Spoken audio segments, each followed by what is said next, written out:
Hey guys. All right, I finally got around to getting this review together. Sorry for the delay on that. First scope showed up, the UPS truck had drove over top of it and broke the LRF. So the most exciting part about this new scope, and I couldn't use it. Hit real quick on this. This won't be a long in-depth review. There's similar platforms, the two scopes with some added bonuses with the new one. So I'll try to hit on that and try to answer some of the questions you guys have reached out with me about. Starting off, I've got the old L6 scope here.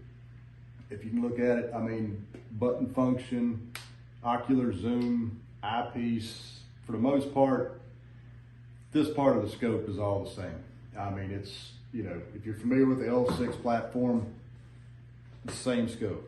The big difference here on this one, it's got the integrated rangefinder right here at the top of the optic. Real well put together scope. I was impressed with the last one when they came out with it. Get into a few of the details on this one. I try not to get too technical on these things, but when you get such a similar scope, sometimes it's just a small details they change, makes it a little better. With the exception of the LRF, the one things I've noticed, I actually pulled the book out just to make sure.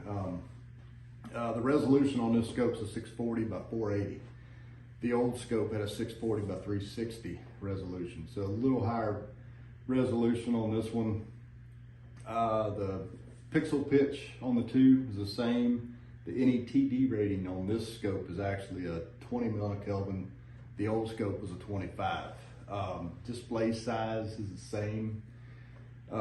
The one thing I did notice was a big change in the two. The video resolution from this one for your videos and pictures was a 1280 by 720 resolution, where the old one was a 960 by 540. So your end user results, looking at your phone, checking your hunts out after the fact, you're gonna have a little bit better video, better picture quality on this one as opposed to the old one. The ocular zoom, both of them are the same. I think it's like a 2.8 to 8.4 increase on the scope when you range up. The one thing I did notice that was different on the newer scope as opposed to the old one was on the old scope, and the guys that have run the L6 has noticed, if you get up too deep into the zoom on the ocular zoom, it starts cutting the top banner off of the scope because you're zooming in on the display.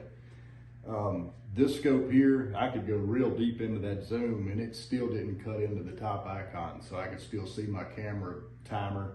You could see the hue and everything else across the top banner. So I don't know if it was a placement of the screen, how it works with the ocular. Hell if I know, I didn't build it, but I just know that's something I picked up on. It worked pretty good. Let's see, let's get into some of the other stuff. Performance on the scope, man, I tell you, these scopes are very well put together. Brix does a great job with their performance on their scopes. The first night I had the scope out, I think it was 86% humidity. The next night I had it out, it was like 89%. And no problems at all with performance on the scope, none at all. As far as the LRF on this scope, man, that thing is something. I mean, it's quick, responsive, all the way at 800-900 yards. I'm sure it'll range out farther than that, but it was ranging well out past what I could shoot. And like I say, it's quick. That was the one thing I did notice. There wasn't any lag. I could swing around with the gun and just watch it constantly change in the rangefinder up in the top right corner. I mean, did real well.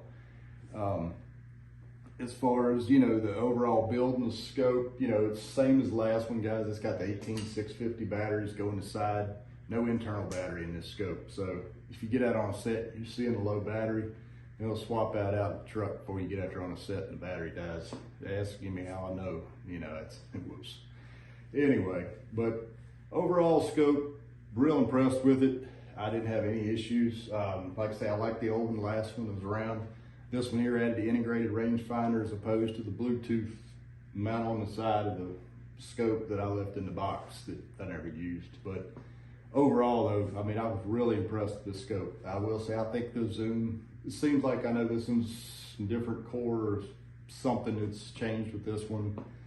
Like I say, I don't know exactly what the specifics are, but I know, like, looking through the scope, going into digital zoom, it seemed like this scope did hold better hold the image better together up, say, 4 or 5, 6 power zoom as opposed to the old one. It's small changes. I mean, the biggest thing here is that you're getting that LRF, and it's got the ballistic calculator in it. You can program it in with the RICS app.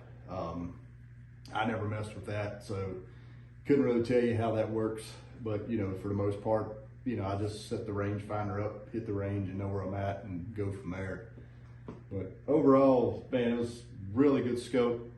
It's a great mid to upper level. I'm gonna say it's mid to upper level. I mean, $4,500 is a pretty good chunk. But that scope at that price range, this is definitely one I'd be looking at. I mean, it's a substantial bit lower than the rest of some of the others out there, and right in line with some of the other scopes on the market too. But I would say this would definitely be a contender I would look at. John at Madeo Creek's got these in stock. Feel free to reach out to him. Reach out to me if you got any more questions or looking to do a purchase on one. Be glad to help you guys out. If you got any other questions, feel free to give me a call. Thanks. Have a great evening.